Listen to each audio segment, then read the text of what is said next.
দেশে একটা আন্দোলন না যাইতে না যাইতেই ধরেন আরেকটা আন্দোলন শুরু হয়ে যাচ্ছে এই সোনার বাংলায়। সোনার বাংলার মানুষ ভালো থাকতে চায় না, নিজেরাই একজন আরেকজনকে পছন্দ করে না। দেখেন কিছুদিন আগে কোটা আর মেধা নিয়ে বৈষম্য সৃষ্টি সমস্যা হয়েছে বা বা এর পতন হয়েছে।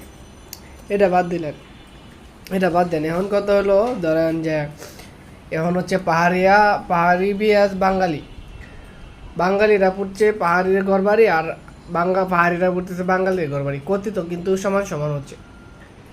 এখন হলো পাহাড়ে যারা থাকে এদের দাবি হলো যে পাহাড়ে সেনাবাহিনী থাকতে পারবে না।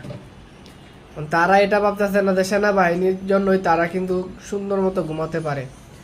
আর সেনাবাহিনীর কাছে যে অস্ত্র নাই, পাহাড়িদের এই কাছে এর অস্ত্র রয়েছে, জঙ্গি এমন অস্ত্র উদ্ধার করতেছে।